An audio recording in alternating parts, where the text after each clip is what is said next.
Many of them think I'm not supposed to feel bad. I have everything. I don't have the right to struggle. There is a lack of empathy, Yes. definitely, for this demographic. A very successful man in his early 60s, he told me, look, I feel empty.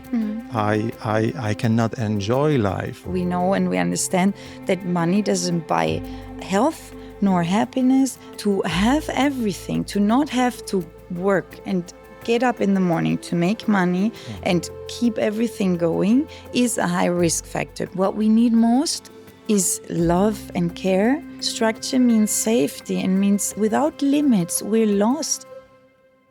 Welcome to the Living a Life in Balance podcast. My name is Abdullah Boulad. I'm the founder and CEO of the Balance Rehab Clinic. My guest today is Dr. Sarah Boss, clinical director at the Balance and the leading expert in mental health care. In this episode, we explore the hidden mental health struggles of famous and ultra-high net worths, a group often misunderstood, rarely discussed, and almost never studied.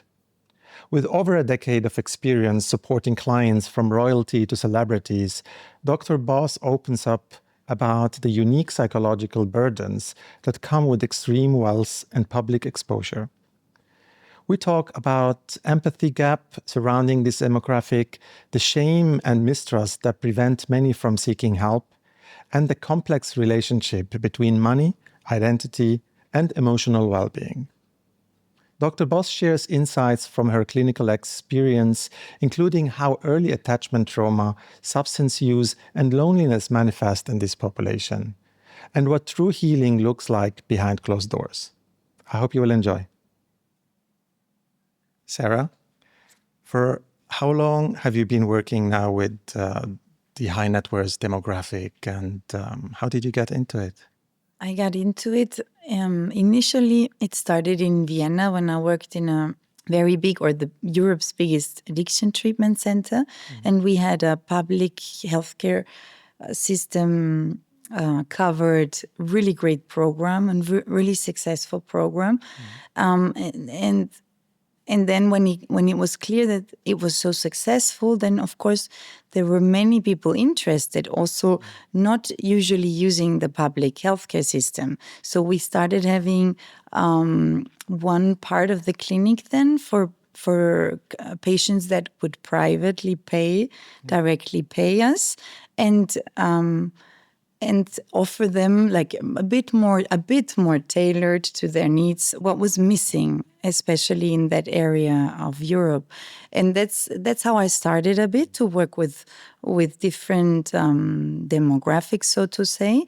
And then afterwards I went to Zurich and worked in a just private facility. The main target group was this demographic we're talking about today. And so I went from experience from working also with homeless people on the streets of Vienna, for example, to about everybody that comes into the public healthcare system, to then many years working with also famous people, royals, with people that come from all over the world, very, very international demographic, and very, very specific needs also that we'll speak about today.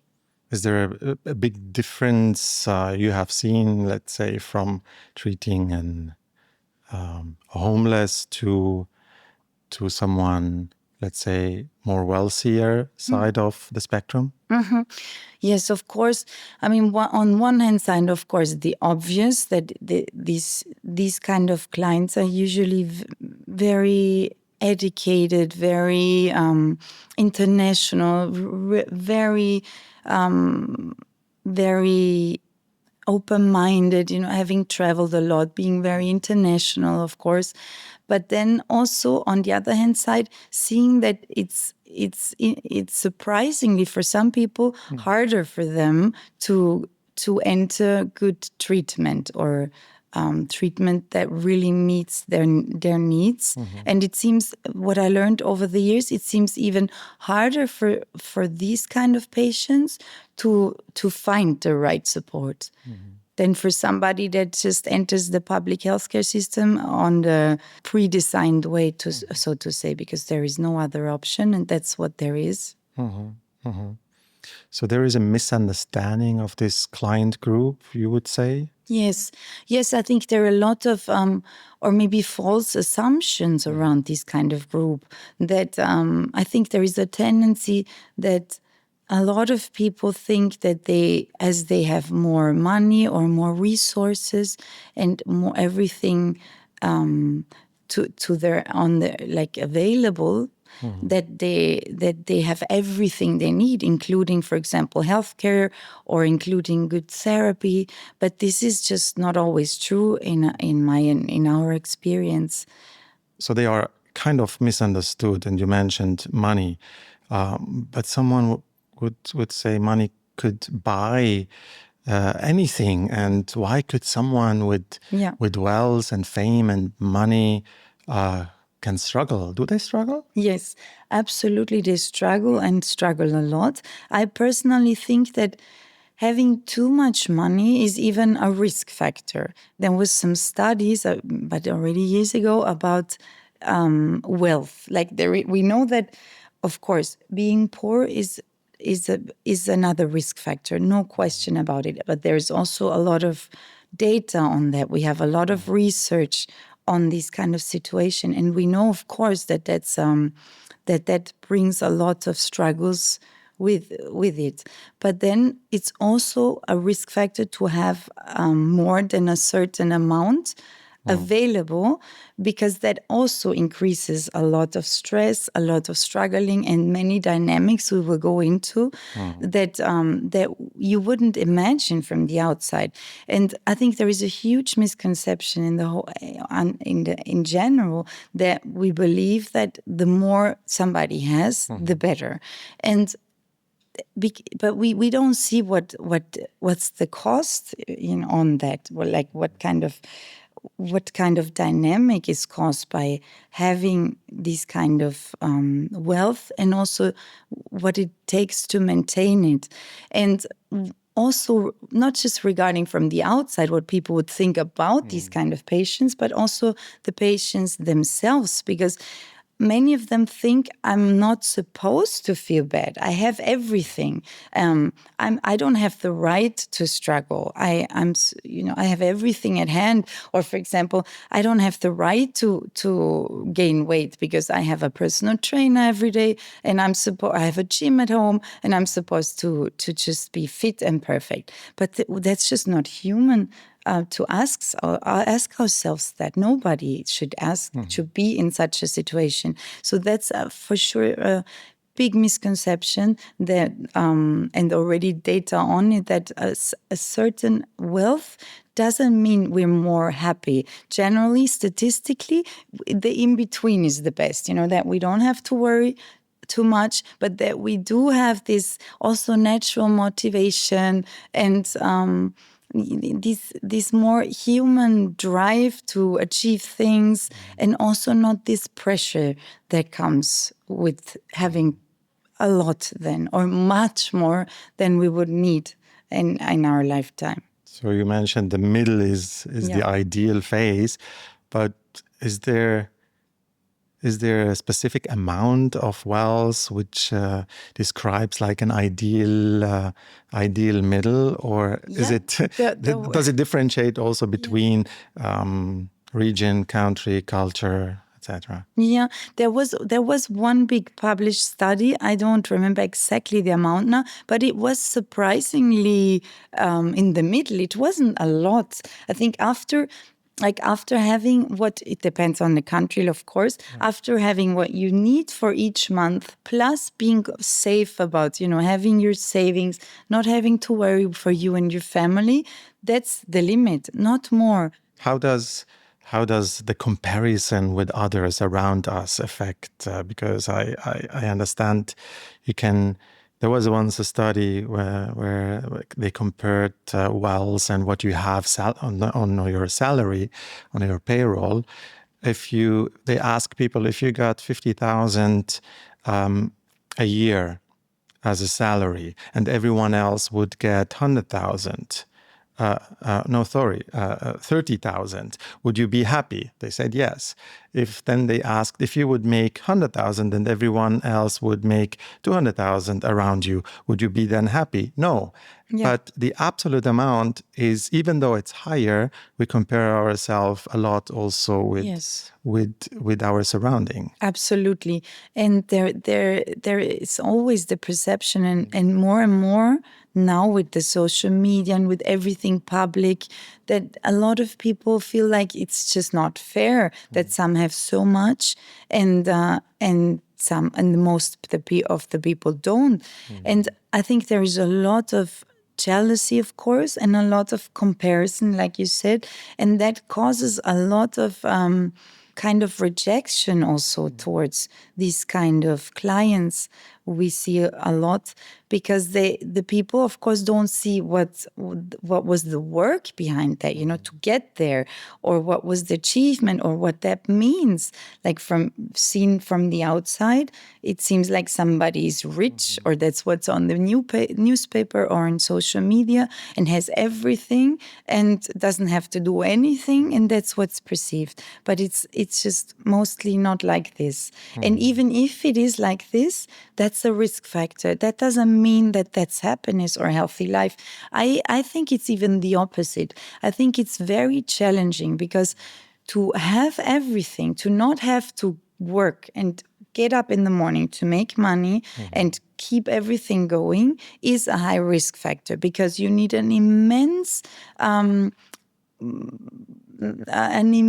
organization of your own self to be able to be so structured, to get up in the morning, even though you don't have to do your things, to have a rhythm, to have a schedule, to still do your workout or your sports, take care of everything you want to, and have a balanced life. That sounds easier as it is. If you have everything at hand and don't have that like naturally, pre-designed from society, that's not necessarily easy. A lot of people experience that, for example, when they lose their job, or when they're, for example, when out of health reasons they have to stay home longer, or they're in rehab or long-term vacation or whatever. They're surprised that even though they always thought it would be so great to have as much time as possible, even paid, but it's not as easy always as it sounds. You have to have a lot of resources to be able to stick to a balanced life. Yeah, it's a big irony, no? We run in our life to gain more wealth and independency, but then when we get there in the sense, let's say I build a company, I sold the company, now I have a lot of money, a lot of wealth, then I start struggle with my routine. And this is what we're talking about. As long as we have like a structured routine in place, everything is kind of going fine. When we start to lose it, we start to struggle with self-control. And it was interesting. Last week, I had a conversation with one of a potential client who contacted us, and it's a very successful man in his early 60s. He told me, "Look, I started so many businesses now, and everything was successful. I sold it. My aim was to create wealth. I'm now wealthy. This is the box I was able to tick, but I feel empty. I cannot enjoy life. I'm not enjoying life." Yeah. And he mentioned then to me, when he looks around himself and see friends and people around him, those who struggled in their life or had like some bad experiences, they were able to enjoy life better. Yes, definitely. We hear that a lot. And there are several points important around that. One is for sure that if you imagine somebody has worked and worked and worked so many years and built so much, that first it's a huge difference to go from 100% work and functioning to all of a sudden having time. Like we mentioned before, they didn't have a healthy routine yet. Maybe they were just focused on work, and all of a sudden they have all day to themselves again and don't really know what to do anymore. So also what happens to a lot of people when they're on vacation, that even though it sounds great to be on vacation, but that the first days are really challenging, or people even get sick then because the immune system finally, the stress hormones go down, and all of a sudden they notice how exhausted they are. So that's, I think, one thing that they're not even used to it anymore, and also that they sacrifice so much on the way. Like they usually a lot of people gave up their friends, their normal social life, their their normal routines, or on the weekend, or hobbies, and then all of a sudden all this is gone, even though that was never the plan. The plan usually is like, for everybody else, I work, I achieve something, and then I will enjoy it. But then when the and then would finally be there, that just doesn't happen sometimes. And there is this emptiness or this void, almost like it's almost like falling after achieving so much, because it's such an extreme. Also, it's such a difference, and it's sometimes very lonely. Yeah, I see this. I see this with many entrepreneurs, particularly who find their joy and identification with their work. They do, but they definitely don't include social life too much into their daily life. And but how comes that we manage in one part of our lives so successfully, but fail in the standard way in another part? I think because we're not aware sometimes how important it is. It seems not important, but it is immensely important. And we always need a balance in everything. And also what happens sometimes is that if the natural drive is gone, the motivation to do something, to achieve something, that creates such a void, like such an emptiness, or this feeling. A lot describe it like, and what now? What am I supposed to do now? I climbed the highest mountains. What should I do now? What's left? And if we're not prepared for the little things anymore, like for example, the barbecue on the weekend, or the going to the beach with the family, if we can't enjoy that yet, we have to learn it again. Like, people really have to learn again to enjoy also the little things, because it's also like an upregulation of our reward system, like we see in addiction. If we do anything to the extreme, also work, the other things get lost. We sometimes lose the capability to enjoy little things, everyday things, to also see the beauty around us. And we do need all these kind of things, even though they seem small and not important, but they're actually the most important we have, because it's what we have long term, hopefully, and what we need also when we're not working anymore, and when we're not in that mindset, so to say. Would you say that people who mainly focus on work, and they may have satisfaction in that part of their life, they tend more to get into burnout at some point, because they have lack of differentiation and regulation with other exactly life. Definitely, because usually the cost to being so successful is that you don't have working hours, and we know that it's just so essential to be able to turn off your phone after 4 or 5, or whenever the shift or the work stops, and just disconnect and be you. But these kind of people, they work all the time, they're always available, they always have to make decisions, they usually work in different time zones. In the afternoon they work in another continent, and they don't disconnect, and they get used to it, and it gets more and more and more, and then there is no private life anymore all of a sudden. And all of a sudden, all the people around them, all the contacts are somehow related to work. And it's like invading their life more and more and more. And there is no disconnection anymore.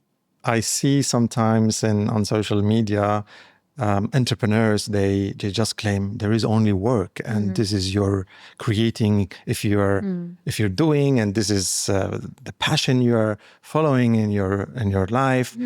This gives you your satisfaction, and this is balance enough. And there is also, particularly for entrepreneurs and high achievers, they look at, let's say, employees who seek more like work-life balance, or give answers in questionnaires or onboarding assessments, that they have been seen as not hard workers.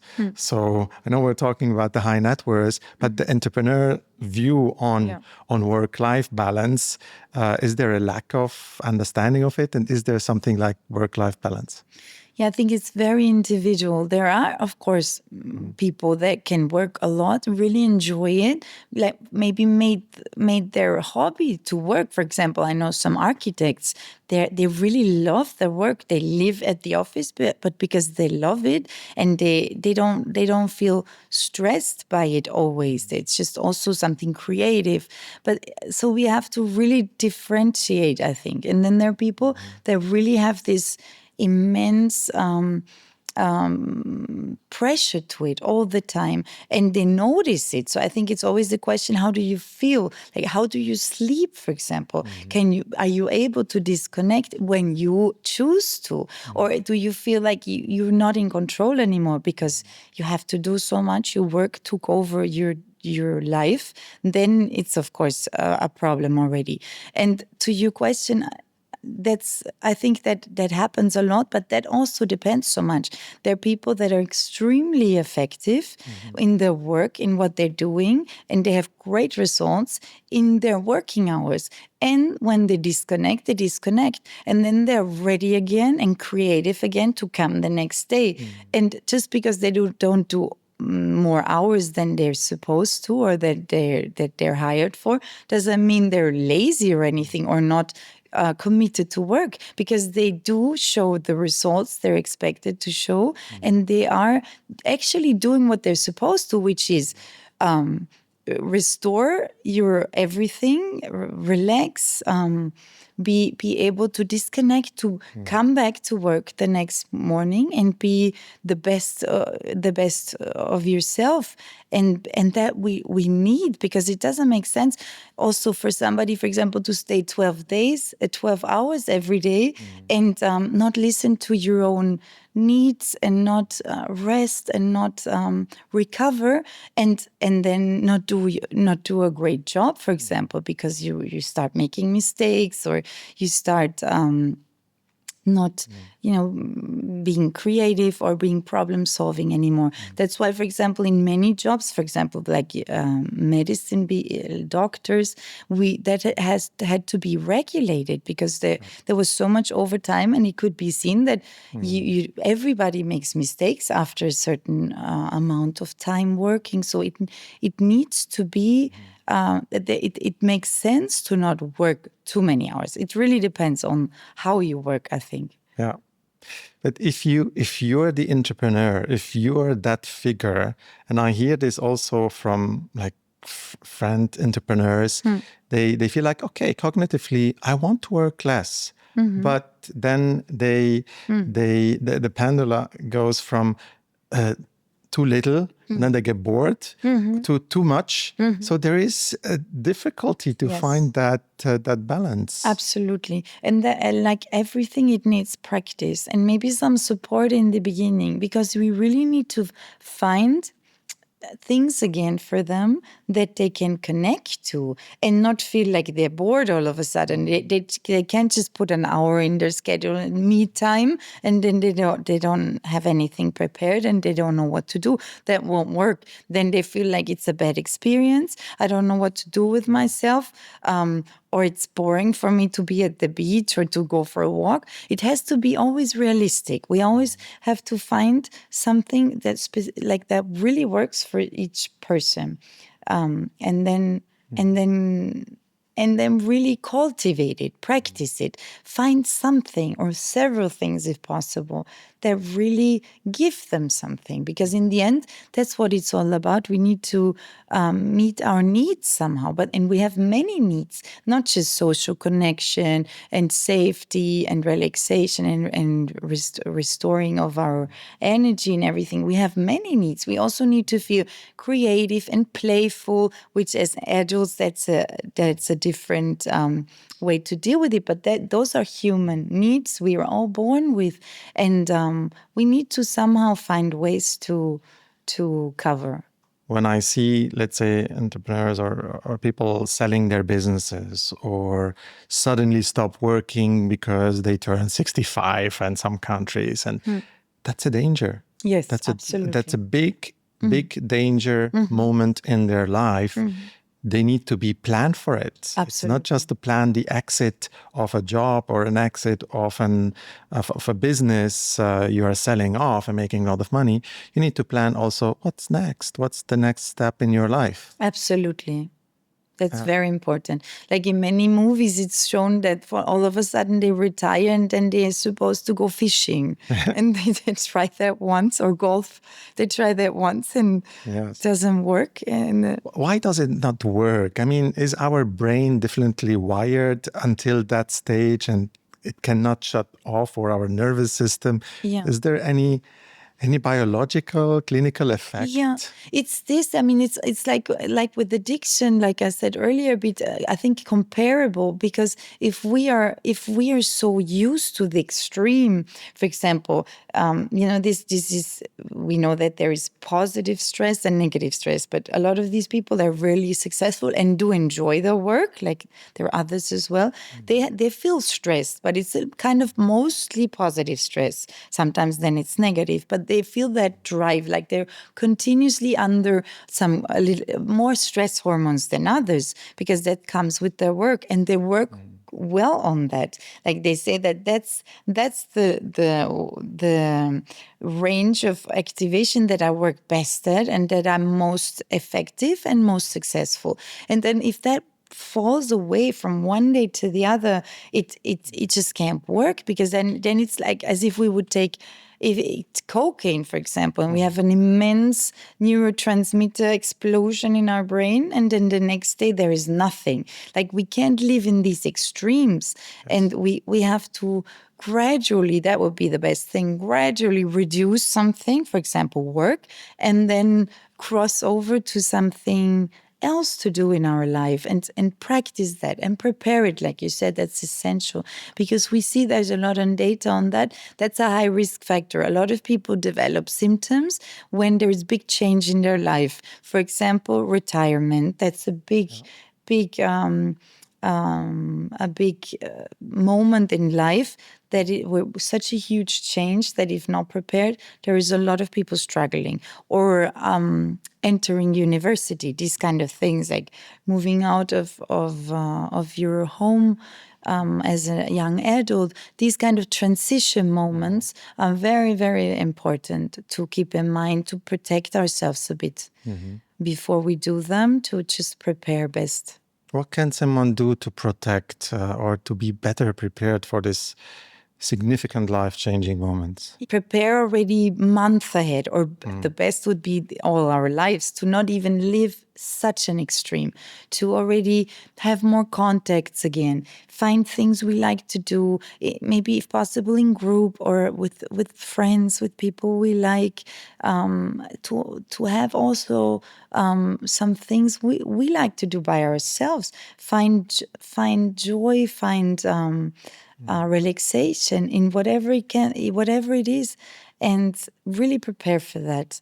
And then maybe also some people shouldn't maybe retire all the way. We should, if we have our brain and if we're really good at something, it also somehow doesn't make any sense to work until a certain age that the government defines in each country and then just stop. A lot of people say, for example, also me in my profession, I can theoretically work until Yes. I die, until the moment I die, and that's beautiful. But I can just reduce the hours. But why should we completely stop if we like to do something? Maybe we can still find another way of doing it. For example, supporting other companies, being a consultant, or writing a book, or giving interviews, whatever it is. It's also sometimes good to still find something that again fulfills that need we have, because a lot of people said, I want to keep on using my skills, that I was working with so many years. Why should I just pretend they're not there anymore from one day to the other? It feels like I'm useless. And that's also something that can easily be avoided also. What you're saying is like be a service to something else or someone else, or other companies, be on a board, For example, yes. be helpful for and useful to keep that sense of purpose. But in many cases I've seen these entrepreneurs or people, they turn into extreme sport, for example. They try to find their joy with sport or excessive healthy living. Yes. Then they have to train and prepare for the next marathon and jump from one to the other and next and next. And yes. That's also very on the other extreme. Absolutely. So they want to fill their void they have emotionally with another addiction. Exactly, absolutely. And the time, because they're not prepared to have so much time. So that's what they jump into. What also happens a lot after addiction of substances. It's again comparable. Every extreme, if we live an extreme, then we are at risk to jump into the next extreme once it's gone. What we were just driven by, so to say. You've been working now for quite some time with this demographic. Have you been ever criticized of focusing on this demographic? Yes, the other day there was an interview of a German newspaper, and surprisingly, the interview started with the journalist asking me how I see that as a medical doctor, which is my main profession, that there is such a lack of psychiatrists at the moment in the German-speaking countries, but all over Europe, or I think almost all over the world.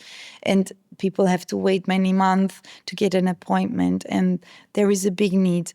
And how I see that somebody as skilled as I am that could work with so many people, like I see so many patients in one day, that I just focus now mainly on these kind of clients. And whilst at the same time, I could attend so many others in the public system, for example. But then this question made me think a lot about that. It was a good question, and it was not hard at all to answer it, because for me it's clear that everybody has the same right for healthcare and for good treatment, and that should make no difference how wealthy somebody is, or where somebody comes from, or what kind of insurance he has.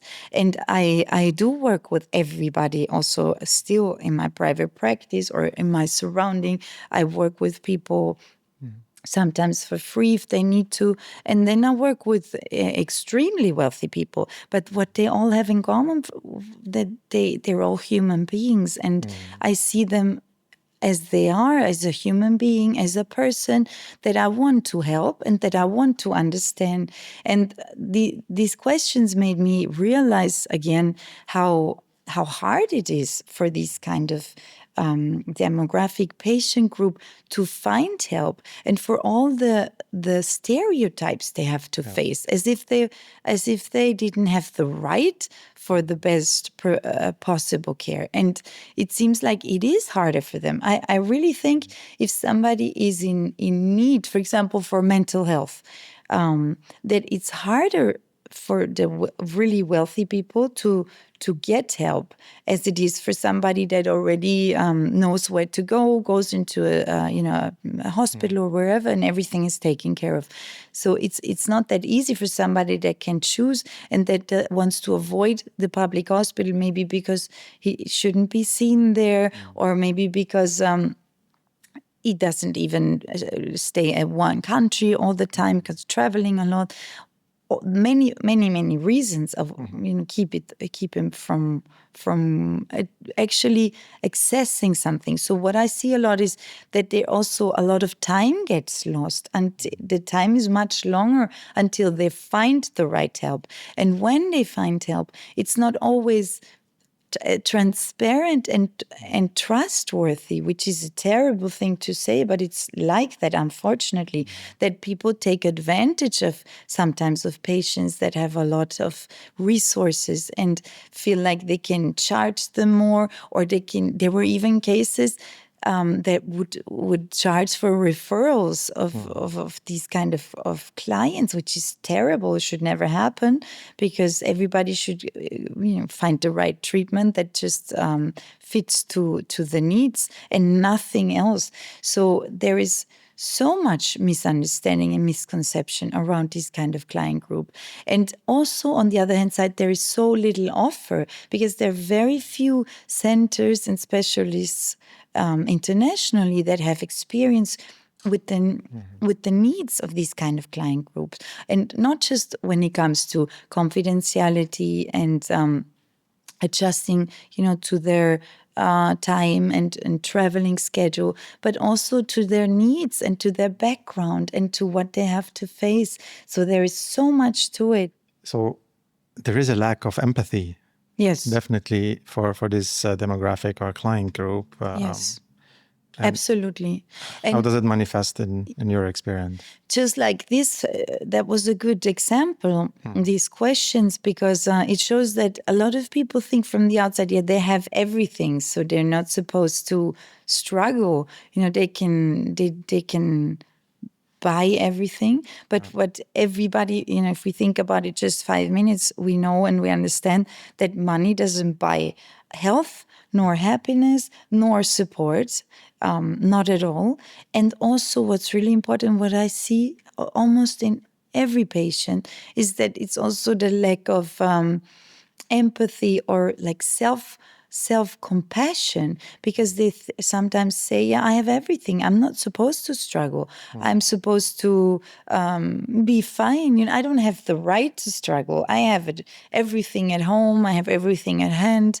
I don't have to worry financially. Why am I struggling? So that's why they wait longer, or that's why sometimes they try to solve it by themselves with substance abuse or some kind of dysfunctional other coping strategies.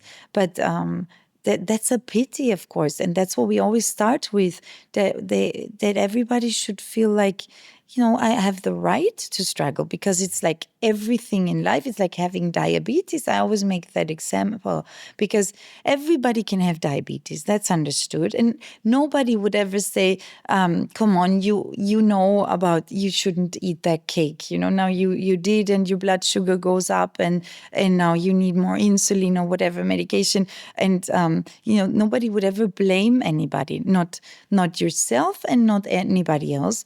But it's exactly the same thing. Nobody should ever be blamed or blame themselves for struggling mentally, because that's something we all can have anytime, and it's one of the most common things we humans have to face. And like I said earlier, in very wealthy patients, we see that it's even a risk factor to have too many resources and less structure, like we said before. So it's just to be expected and completely understandable to struggle, and it should never be questioned, or it should never be needed to justify in any case. Yes. I mean, they could just walk into the next hospital. Why is that a problem for them? Because a lot of people need the confidentiality. For example, let's say people that are more in public eyes or more famous, or royals. They can't just walk into a hospital. It could cost them their career. Unfortunately, now with social media, everywhere people with phones, everything is right away recorded. Everybody judges and then later on would comment on how they looked or what they did or suspect. And so that's already one thing why it doesn't work. And then they need specific, really tailored, specific care because also they're sometimes traveling a lot or living between countries, like I mentioned before. It doesn't work then to walk into a public hospital and they tell you, okay, come back in 3 weeks. They might not be there anymore in 3 weeks. And yeah, many more reasons for why it just doesn't work, and they don't even have the opportunity to do so. You have to meet them where they are. Exactly. In their life and their circumstance, everything Exactly. around that. Yeah. Still, let's say we're talking about lack of empathy from others, lack of empathy or self compassion to themselves. Why is privacy and trust more critical with this demographic? It's always a big difference between people that achieve their wealth working all by themselves. And they usually don't struggle that much because they started in a more normal setting and achieved. But then there's this other group that maybe already was born into a wealthy family or got some companies or whatever from the parents then to keep on going. Inherited, and yeah. so that's a really different story. But what always happens is that most people say, not everybody, of course, never want to generalize, but a lot of people say that if they start being wealthy, and in the beginning it's easy, and they invite everybody, and they have a lot of people around, but then there comes a moment when they feel like there's so many people around me, but who is really my friend? Yeah. Who really cares? And who is actually not on my payroll? And who is really a friend? And a lot of people saw that in the pandemic now of COVID. A lot of people said when we were at home, when I was alone at home, all of a sudden I noticed nobody called me. There were no parties anymore. There were no, big events I took people to, or I didn't do any recordings anymore, or company meetings or whatever, where all my so-called friends were always were always part of. And then all of a sudden they noticed nobody cared for me, nobody called me, nobody worried, nobody asked how I was. And then they noticed that these people are actually not really my friends, and they don't really care. Or when they struggle, they see that sometimes that they can't really trust. And a lot of people are circling around them, but they take advantage of them. They live off them, maybe of their money, but also of their fame, maybe, or being part of it, or want to be part of it. There's still so many people that want to be around successful people or famous people, or seek out for a partner that is providing, which is also a very sad topic, because if you have to ask yourself, is my partner really with me because of me, because he really cares for me, or is it because of my status or my financial situation or my fame or whatever? These are really, really deep and sad questions, because that leads often to a lot of mistrust.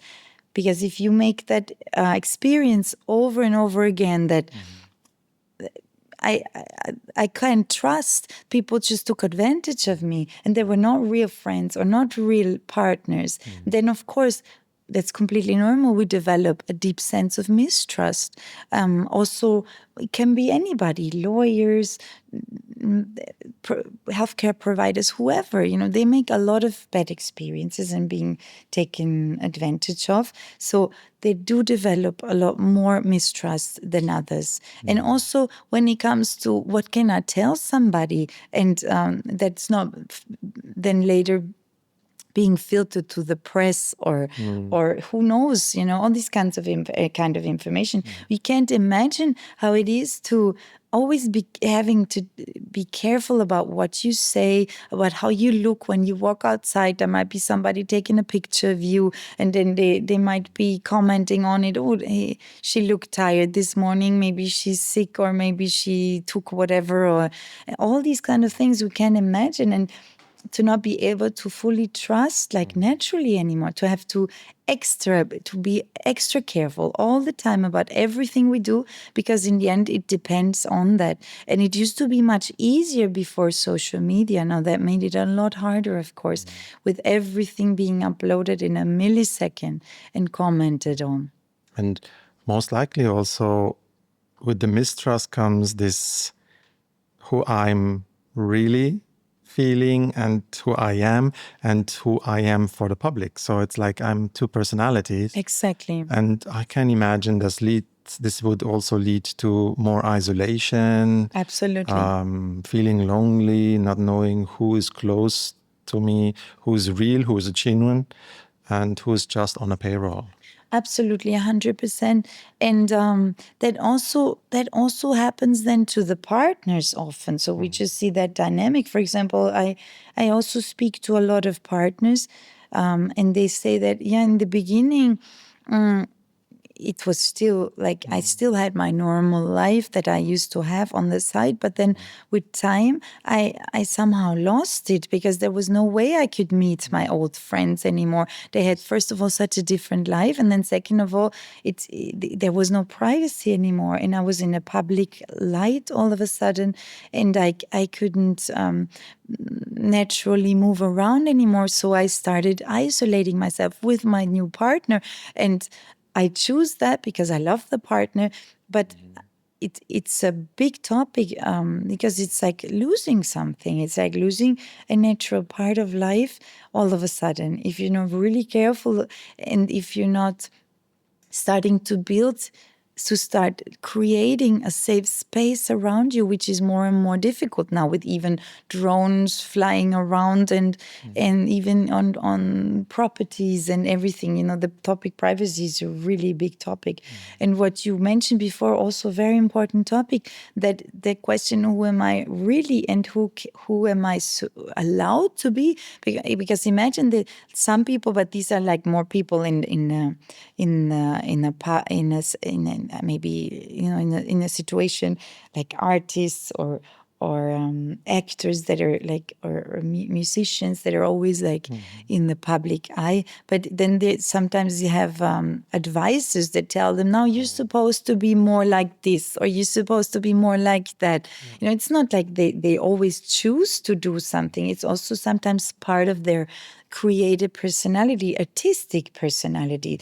But people from the outside might confuse that and think, okay, that's what this person is and who he is. And they start criticizing that. And that always hurts, because we're not robots. We can't distinguish between, okay, they criticize now my artistic personality, but that's not who I am. So how are we supposed to just be completely disconnected from that criticism, for example? It does affect, of course, it's normal. And it's a very complex psychological situation to deal with, that usually most people don't have to deal with. And that's much easier to never have to face those kind of dynamics.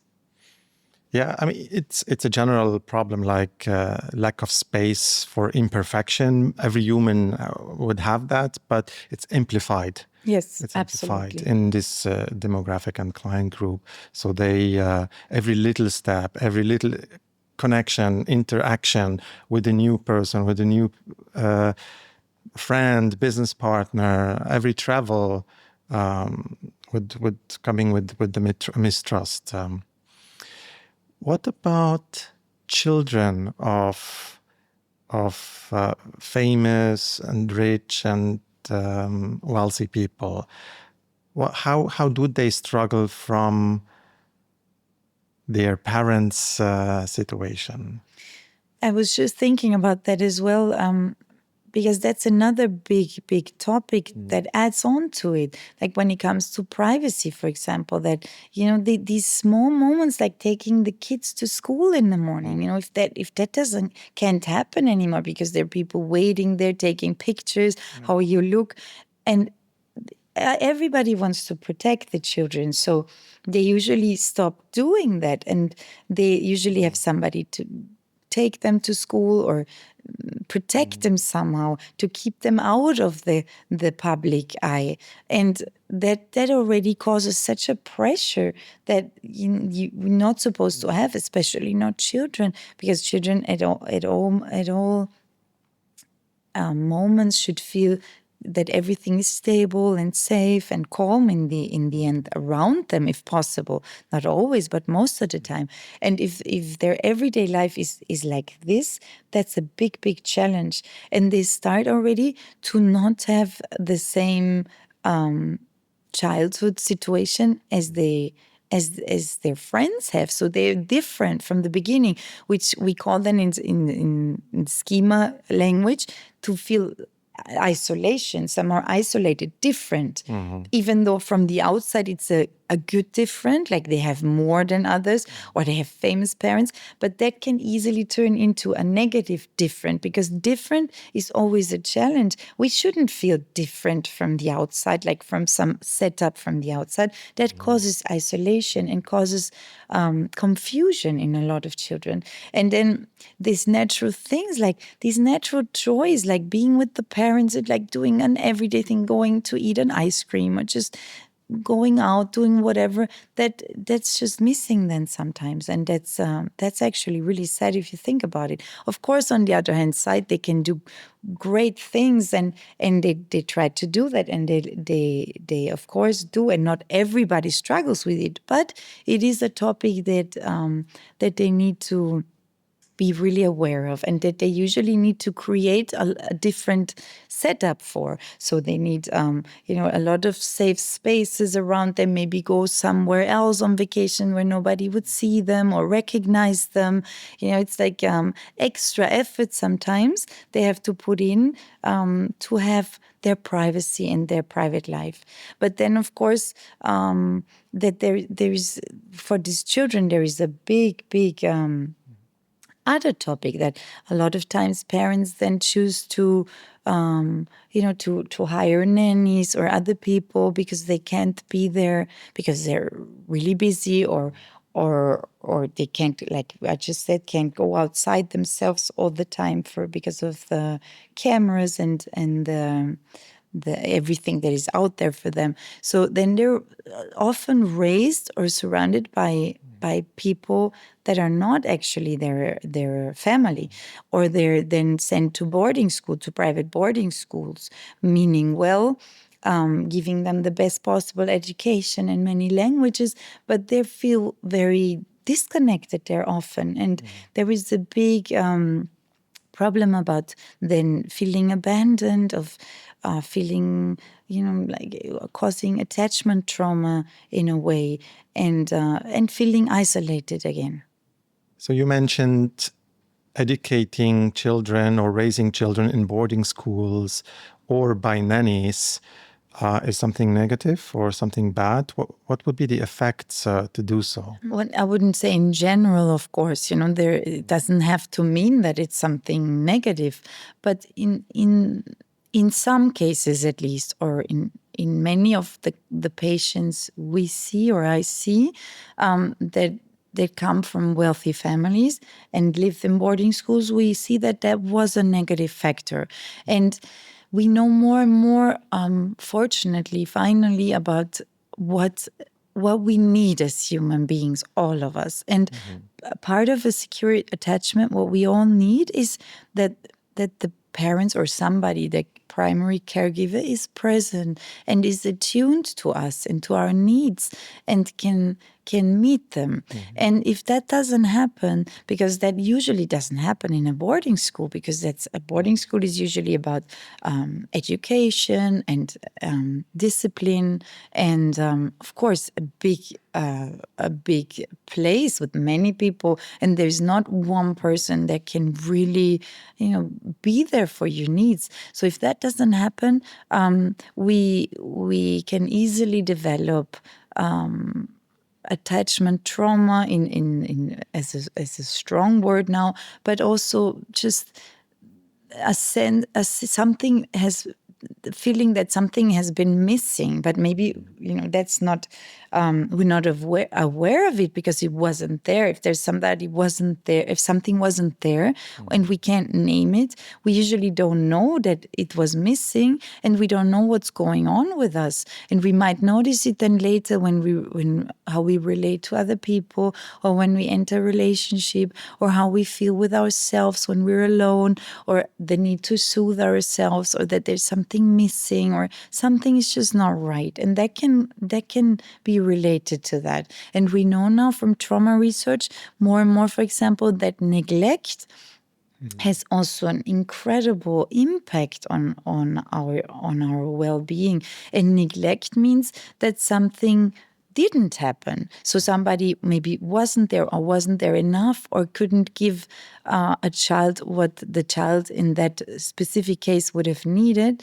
And that's what we call now trauma from neglect. And that's also something very important in this patient group, because then, for example, that is also a high risk factor then to develop problems later on, problems of personality problems, or interaction problems, anxiety, depression, or a lot also substance abuse then, which is also something understandable. If we look at the big picture, then these kind of people try to give themselves what they would have actually needed, and that's what we call then dysfunctional coping strategies. But they try to cope, they try to make something go away or feel something they don't feel. That's what usually almost everybody knows, more or less, when we have a bad day, what people do to soothe or to cope with something. So emotion neglect could be at home, but it could be if your child is being taken care of by the nanny, or by going to a boarding school. So there is lack of emotional bond with the parents, particularly. But what if there is this dysfunctional family environment where, especially with famous and wealthy families, or if the parents are busy working, never there, and or there is the pressure also for these children to perform, and they have difficulties to create their own identity, would then, in that case, let's say boarding school be helpful for them? Is it, you get my point, is it always a negative thing, or is it good also to get out of your system, which is affecting you? Yeah, I think, again, we can't generalize it. It really, really depends on each child and each personality, each family dynamic, and also of each boarding school, because there are, for example, some boarding school, actually quite a lot of them, where the drug abuse started inside of the school, not from the school, obviously, but during these school years, even though they were in protected environment. But that's how they got in touch, through other students. But in general, I would say that, of course, the best thing would be to work on the family dynamic, to make that better first. But for some personalities, it could be a good thing to go into a more structured setting, without question. Because what happens sometimes is that because there is everything, first of all, some parents might feel guilty. Everybody can relate to that if they're working too much or not there or busy or maybe also struggling themselves with withdrawing from life because of all this we mentioned already, or whatever, out of whatever reason. So if all that happens, sometimes people would, instead of giving the child the time because maybe they don't have it, they would buy them something, a gift or more and more, or I don't know, a great ski trip to wherever, or a helicopter ride, or whatever it is. And in the beginning, that's great for the child, but with time, they learn that, okay, my parents are not actually there. They just give me something or send me someone to take me somewhere. But that doesn't, of course, it's not a substitute for quality time with them. And then what's also sometimes happening, but in general, with everybody, it can happen in any kind of demographic group, that there's a lack of boundaries, because what we need most is love and care and boundaries, because without limits, we're lost, and children need limits and boundaries, because else the world is overwhelming. And if we don't learn that as children, it's really hard later on. And we have a higher risk for addiction, for having problems and issues in life in general, because we need to feel like we understand how the world works, and that works through limits and boundaries, because else nothing is predictable, and we don't feel secure somehow and safe in our world. So that's another big topic, I would say. Boundaries is it's a big topic. What is healthy boundaries when growing up children or raising children?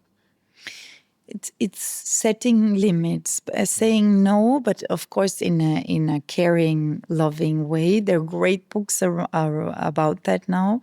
For example, from Daniel Siegel, all these books are great, going into exactly this, recommendable for every parent. But in the end, it's about giving them the structure, saying no, because if we don't say no, and if we don't say no to a behavior they're doing, but in a caring way, they can't learn it from us. And if they can't learn it from us, we leave them somehow unprepared for the life out there. And the problem, especially in very wealthy families, is that they can go along with it more than somebody else, because they have more opportunities to do so. They can do more things, more is forgiven, or more is taken care of. If they get into trouble, somebody would take care of it. And that's a risk factor, because if we don't have the social correction then from the outside, also for adults later, if we don't, for example, have a boundary, a limit there, it's really hard, because then we have to set the boundary. For example, I think sometimes it's even helpful. We see that a lot with our clients. If they're about to lose their job because of a behavior, or their marriage, or their friendships, then they really have the motivation to change. But if all this is no issue, because they can do almost everything, then they can go so much further, and time goes by. And the more time we repeat, for example, dysfunctional behavior or an addiction, the harder it gets, of course, to get out of it. And that's also a high risk factor. So going back into the limits and boundaries, they're just essential, absolutely essential. And that takes time, and so we need to be there for it. And we can teach our children in difficult moments. That's when we have the opportunity to teach them. But we need to be there for them in that moment. And we need to be regulated ourselves. And if we are under so much stress because we are public figures or highly achieving business people, then we're not really there, we're not really present, or we might not be really regulated ourselves, because we have under so much pressure. And then these things easily get lost. But in general, now speaking for every parent in every background. Would you see, let's say, we can learn how to self-regulate better if we face certain boundaries in life and during childhood? Absolutely. Absolutely. That's really essential. And we can cope better with everything that's out there. Also with, or especially with everything when it comes to relationships, with friendships, with boundaries, with partners, because else there are a lot of misunderstandings happening. And all these, what are called personality traits or personality disorders, in the end, that what they have in common is that the problems in relationships. They show in relationships that there's something they're struggling with, and that a pattern keeps repeating and repeating itself. And the pattern usually has to do with lack of boundaries and lack of secure attachment. Yes, and emotional self-regulation, Exactly. which affects in our relationships certainly. Exactly. Then when we look at families where fame is present and wealth is available, how should we protect our children, or how should they protect their children growing up in such an environment? That's a very important topic, because it's really challenging. They have to kind of create a safe space for them, which means the more normality, the better. Even though it doesn't seem like it at first, but they should learn, of course, to appreciate little things, because else, as we spoke about earlier, being rich won't make them happy. It's sometimes even the opposite effect. So they have to learn how to be grateful also, and how to be able to enjoy the everyday life. And for that, they need normality, also normal surroundings. So going into nature, maybe away from all the cameras and hype and every public light, and being more in touch with the normal surroundings.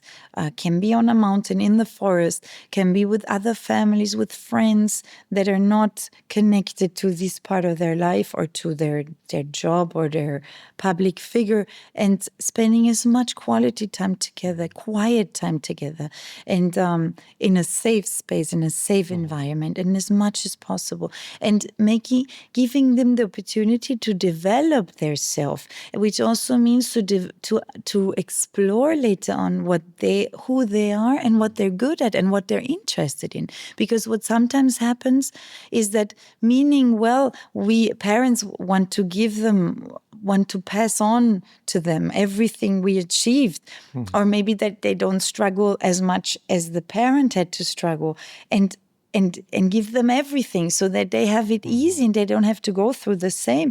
But that usually doesn't work like that, because that causes an immense pressure on the children, that first of all, they can't compete with what the parents achieved, because they already achieved it. They can't do it again, and they might not be as good at what they were doing as they are, and they shouldn't be in that position to have to compete or be compared to the parents. And sometimes they don't even want to step into their into their footprint, so to say, because they might not even be interested in it, but they feel forced into it, and they want to do their best, but then they struggle immensely, because and deep inside feel like they're a failure. I'm not as good as my father was, or I don't like to do it, but I don't dare to tell him, or I'm not even interested in the family business.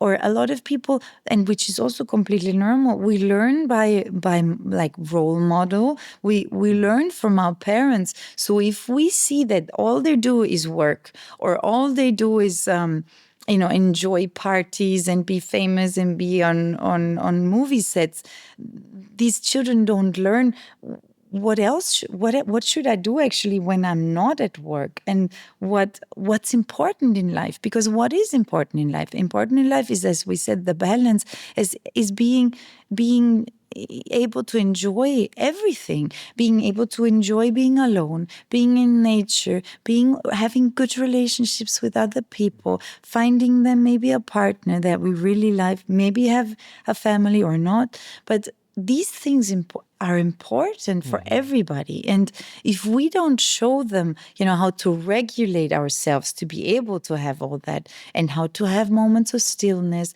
and how to disconnect and relax, if we don't do that ever, then where should they learn it from? Yes. Until they entered then a treatment, and then a treatment center or a therapy, and then they can of course learn it also. That's what we call reparenting then. But in the end, as good parents, but speaking for everybody again, we should be always role models, and we should never forget that what we live in front of them is what they learn and what they will always relate to, and what will have a deep impact on them.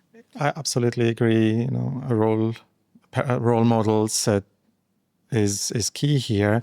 But if I look at, let's say, a famous celebrity, and then you will be always the son of or the daughter of this Yes. celebrity, and Yes. it's much more difficult to develop your own personality, your own passion, your own whatever in life, because you will always be compared with that person. Absolutely. Where I find people with wealth, they could disconnect from their wealth as parents and be normal, but it's also maybe unnatural. They have worked all their life. They have maybe suffered. Maybe because of the suffering, they have been successful, and I hear this very often also from wealthy parents who have achieved a lot.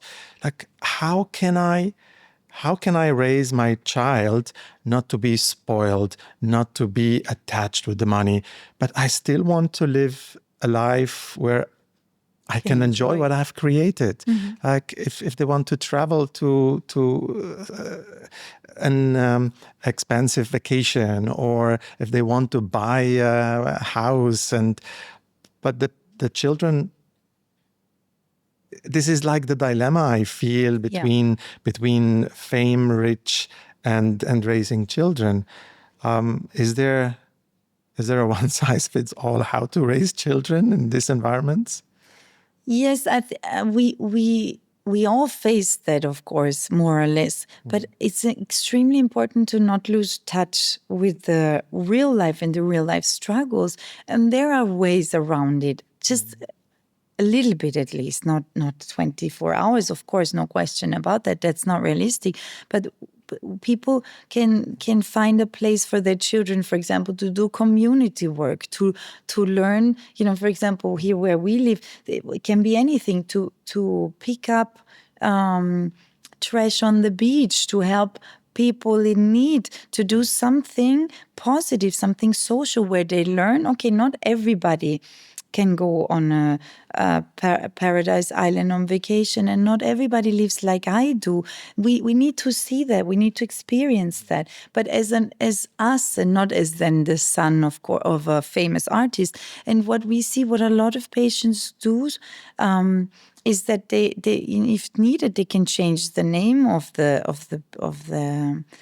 children. If it ever comes to that, for example, I saw patients that they also became actresses from a famous actor father, but they didn't want to be compared all the time to him. So they changed their last name back to the mother's name, and they could have a completely or a more normal life because nobody related them, as an example. And a lot of people do that. They try to protect their children as much as possible, keep them out of the photos. You don't see ever how they look like. Try to have as much a normalized life as possible, and try to connect as much. But we should all do that, because all of us live incredibly wealthy compared to other countries still. And I think also traveling can do that. Travel to other countries where maybe nobody knows us or knows these people can also be a very important experience. And it doesn't always have to be a boarding school. There are beautiful, great social projects where young adults can go to, which I always recommend, at least a couple of weeks or months working in an NGO or with children in need, or wherever it is. There are beautiful programs all over the world to experience, to see, what are other ways of living and what is out there in the world, to not only see our bubble. I think that's essential, and that's like a necessity to get the really a sense for what's life, what is out there, and then also being able to be grateful, because we need that. Feeling grateful is so incredibly important, because then we can enjoy what we have and when we have it, and not always aim for more, because that's a horrible vicious cycle. Yes. To want more and more and more, and we never get to the point where we actually feel like, okay, now I get the gratification, and that's a big problem. It's like you're upregulating the reward system. If we get more and more and more and more, and we never feel satisfied, and we have to go the other way. We know that the satisfaction lies in the everyday things and in the small things, and that's what we need to connect to, and that's where also the gratefulness comes in. Yeah. And that is lost in the world in general and through a lot of changes in society. But so that's important, I think, for parenting also.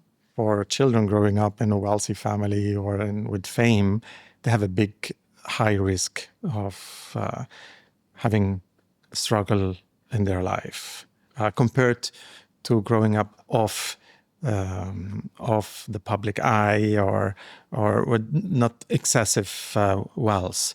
Would, let's say, preventive therapy be helpful here? Work on self-development and therapeutic support growing up.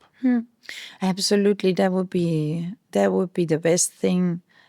I think in general, to have already something as prevention in place.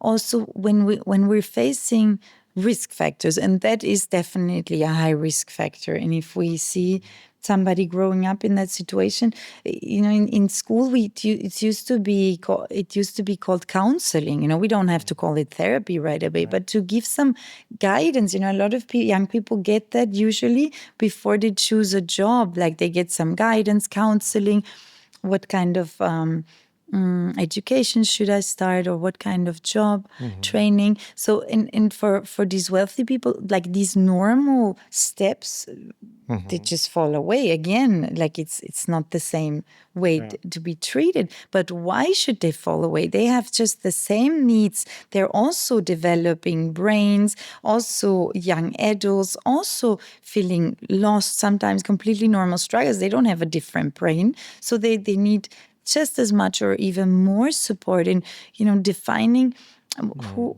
what they really want to do with their life, and how to cope with all that they have to face that is not as their friends might have had it. And then what they usually do is relate more to people that live in similar situations, which is not always what would be the natural way. Maybe they like to have other kind of friends, but then they end up surrounded, which is also very a natural thing to do.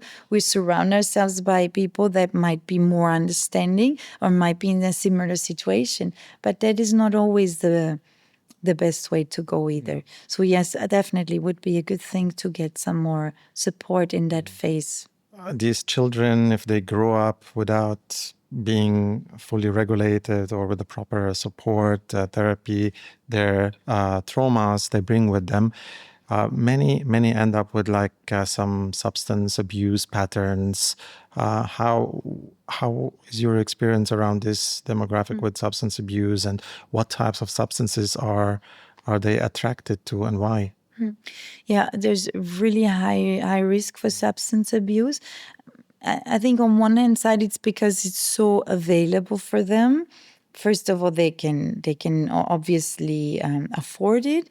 It's all around them. It's really hard to avoid, because they might go, to parties or where the people around, like from other wealthy families, and it's always a part, almost always around them, and they kind of live into that, also as a way to stimulate, first to party, then stimulate, but then maybe also feel a void, or try to regulate themselves, or try to push them higher because there is some pressure on them and they're supposed to perform or are supposed to give a good image towards the outside world or whatever they're facing. So they start, like, it's also kind of self-doping sometimes when we speak about stimulants, about amphetamines, about cocaine, these kind of substances, ketamine.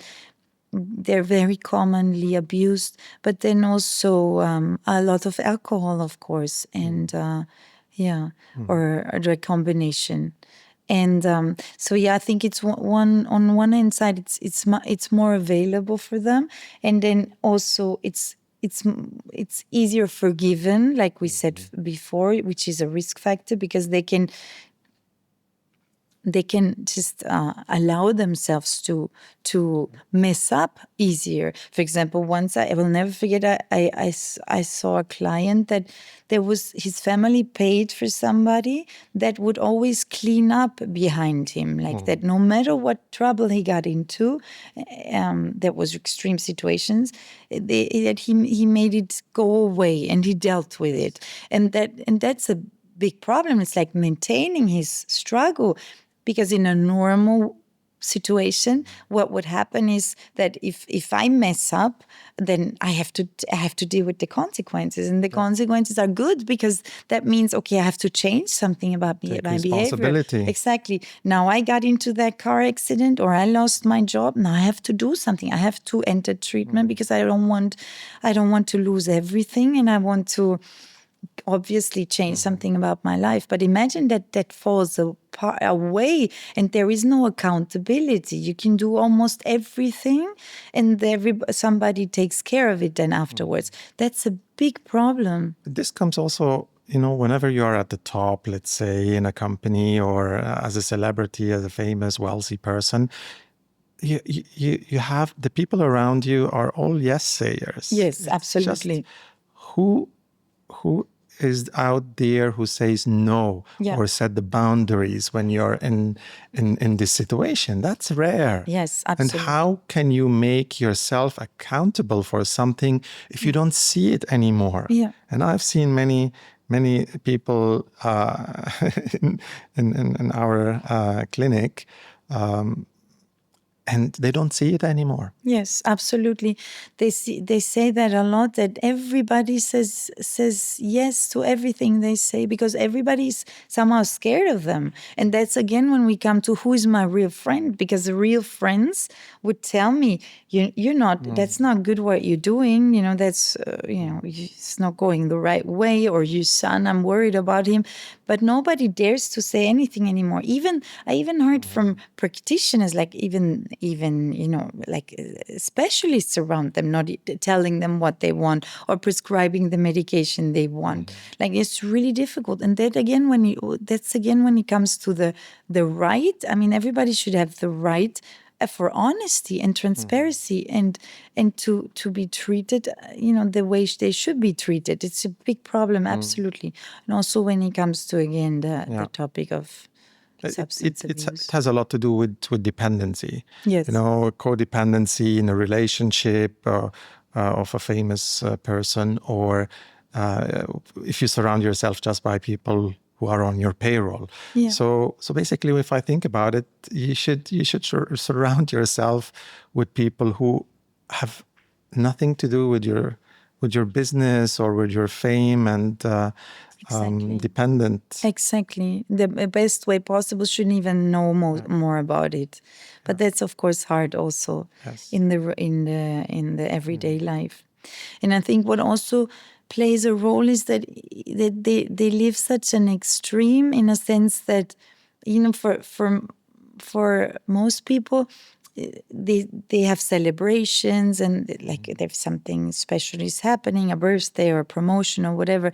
But imagine if every day is like living a celebration. There's also big pressure in the business world, for example. Like a lot of business meetings now, high-end business meetings, they're like there's so many drugs involved and prostitutes and whatever incredible restaurant, 2-star chef with, everything is like high end, and it's not good. Our brain is not built that way. We cannot possibly enjoy the extremes all the time and then expect to be able to enjoy normal things again. It's like, it doesn't work like that, because evolutionary, we are built to, look for food many hours a day. And then if we found berries, we were incredibly happy, and our reward system would fire and flood us with beautiful feelings. But then they were out of season again, and then we had to look for other things. But our brain is still the same even after many more years, but we're not prepared for that. That's really new now, that we would flood ourselves with so much reward theoretically. But then most our patients say, I get all this, but I can't enjoy it anymore. I have the best chef at home, or I go to the best restaurant in the world at the moment, but the food doesn't taste good to me anymore. When I think back into my childhood, and my grandmother used to prepare me my favorite dish, that was such a difference. And that's exactly it. So, and that's normal. And that's also part of our treatment, to understand again that that's normal. It's like a dysregulation of our reward system, and we can work on that again. We can normalize it again. But it is a high risk factor to live like that, or to have party every day and champagne every day and whatever kind of lifestyle. So you gave me right now an excuse to go to a fast food restaurant from time to time. Yeah. If you can enjoy it, everything you can enjoy is good. Yeah. Okay. So when this client group get into a substance abuse, I understand they want to fill, whether avoid emotionally, or they want to increase like their performance. What else? Is there anything else there? I think also coping, like regulating. For example, a lot of people would take something, I mean, I think everybody knows that to an extent, when they're very stressed and they don't have time, or feel like they don't have time to regulate in a healthy, natural way, they start abusing substances for a downer, to feel more relaxed, or like a machine, like turn a button and then I'm supposed to be relaxed. So I think a lot of people do it to regulate, either down or up, like being productive in the morning, maybe after not sleeping many hours because they had to go to some kind of film festival or whatever.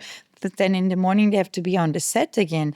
And how are they supposed to do that? So they would start taking a sleep medication at night whenever they get home, and an upper, like a stimulant in the morning, and then maybe more substances to be more productive. Or a lot of people also say, actually, deep inside, I don't feel good at all anymore, because they're supposed to actually rest or disconnect from all that, or they might even feel depressed, or maybe don't feel secure anymore, like self-secure. A lot of people, they seem that they're really secure in what they're doing, but deep inside they feel different actually, and they have to cope with that every single day. And then they might abuse substances to be able to deal with that, or to speak in front of many people, or to play in front of many people. That's really, really difficult.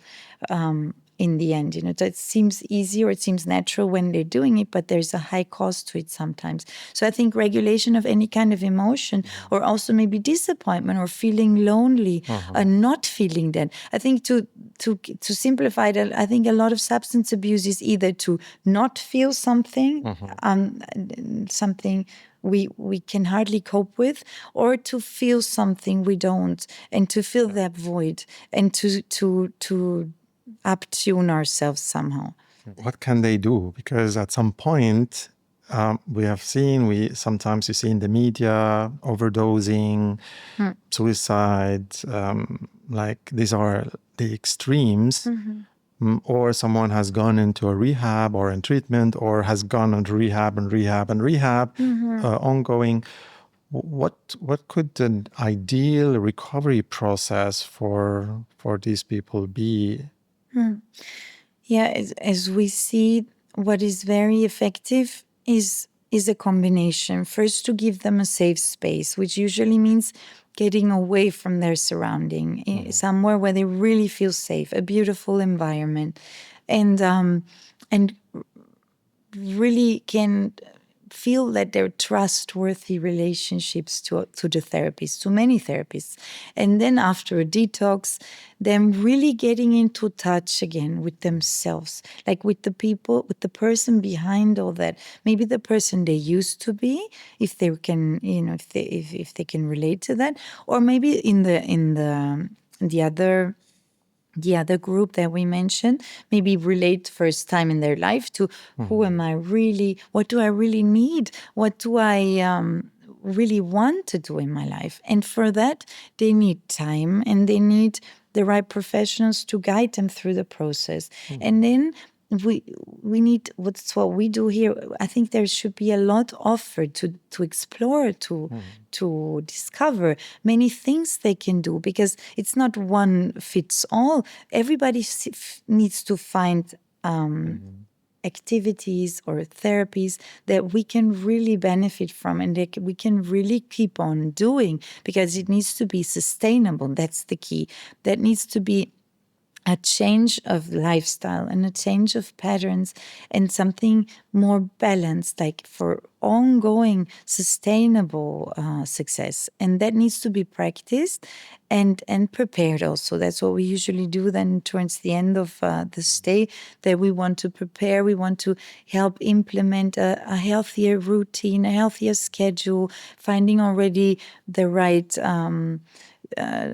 things to do back home, like really making a difference, to not fall back into old patterns, because of course life is usually about repetition for all of us, and it's really hard to break patterns and dysfunctional behavior, but it's doable and with the right setting for sure.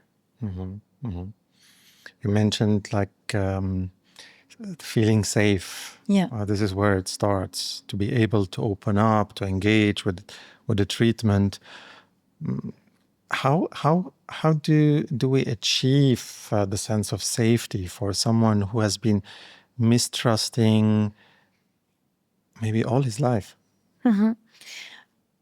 Well, I think that we know from a nervous system perspective, we know that actually safety we feel here. Safety is actually a gut feeling, how we say in English, but safety is actually something we detect. We notice that sometimes that without knowing, or maybe even being aware of it or questioning it, we might feel like we should not be close to some kind of person, or we might feel a sense of danger is what the nervous system would detect, but we might feel like, okay, I better leave now.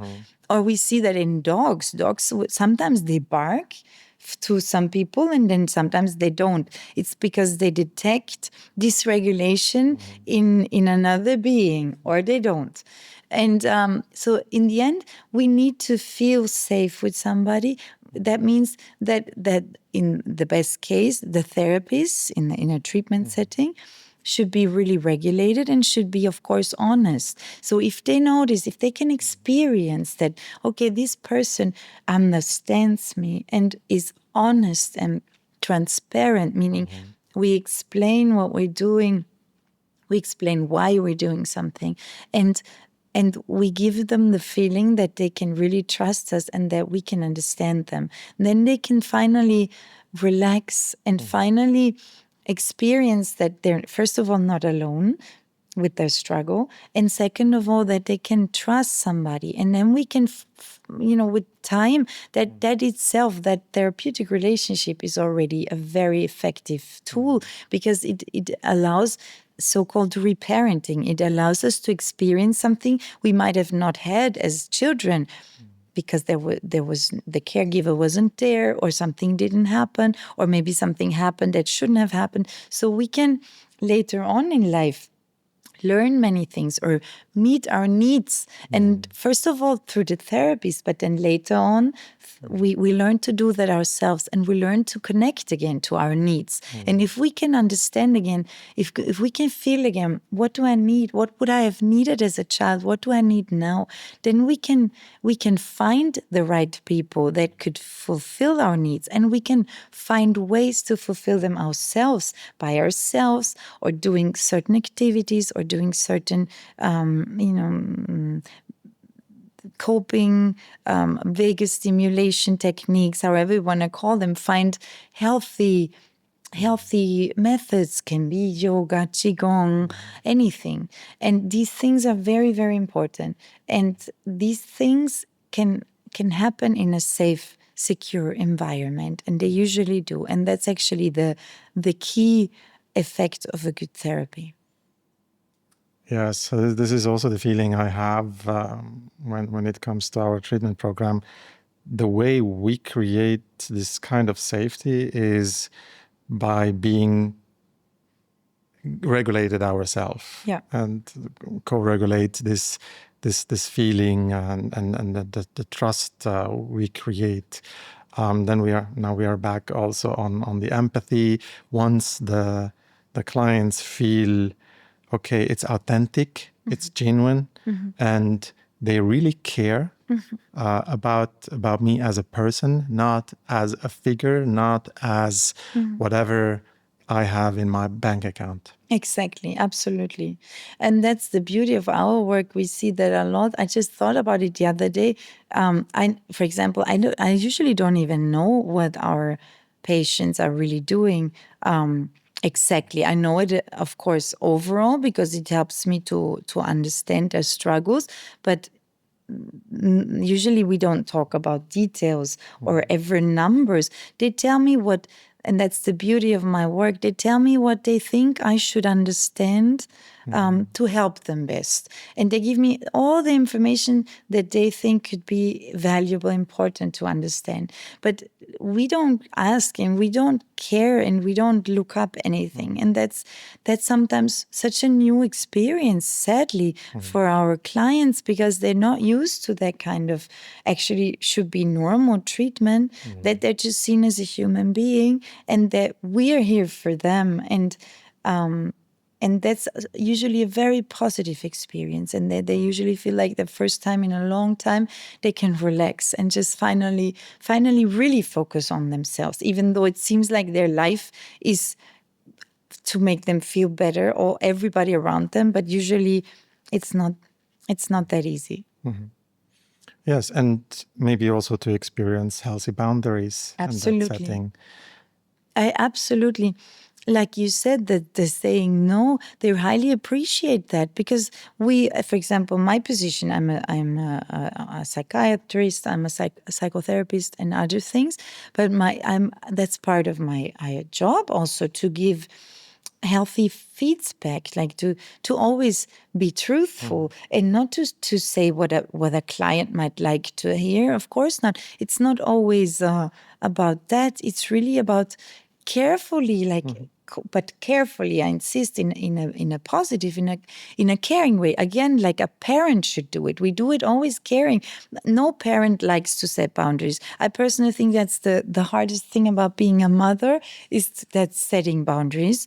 I really don't like it, but I know how important it is, and I try to do it in the best way possible. And that's exactly the same with the clients, that if we give them those settings, the settings they would have needed maybe already a long time ago, they appreciate it, because they notice that it comes from a good place, it comes from a caring place, and that they can experience again structure through that. And again, like I said earlier, structure means safety, and means like the world is more understandable, and their own behavior is more understandable, because usually they come into treatment because they want to explore. They don't understand what's going on. Why can't I cope with that? And I always insist that our clients are usually extremely intelligent. If you could solve it with thinking about it, they wouldn't come because they're extremely intelligent. They would have solved it already the first day.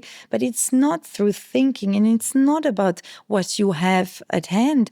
It's really about what's going on inside of your nervous system and what might have happened or not happened in your childhood that might still affect you in the here and now. And that's where we are there to guide them and to give them that and to help them then give it to themselves. And that's a beautiful thing because that empowers them. That gives them then the feeling, okay, now I can cope with it, with everything. I can do it. I experienced it now.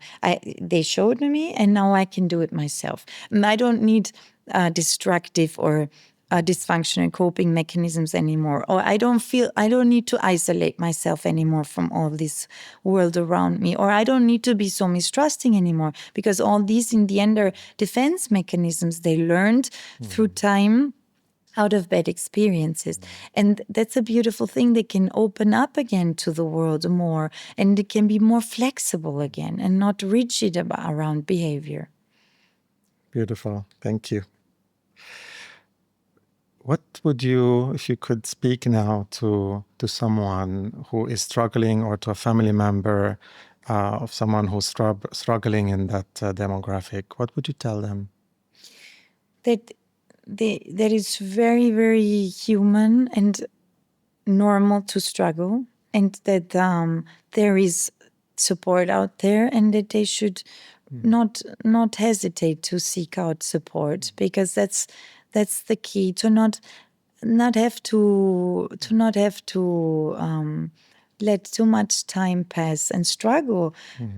And then in the end it all comes to developing more self-compassion again, like I mentioned before, which is so important, to never feel like I'm supposed to not struggle, because that's just not human to say that. We wouldn't say that to our friends or to our family either.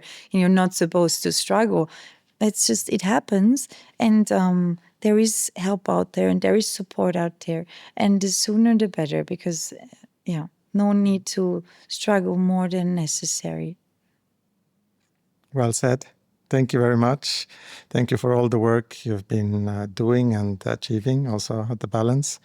I appreciate your engagement, your support, and your compassion to the team and, of course, to all our clients. Thank you very much, Sarah. Thank you.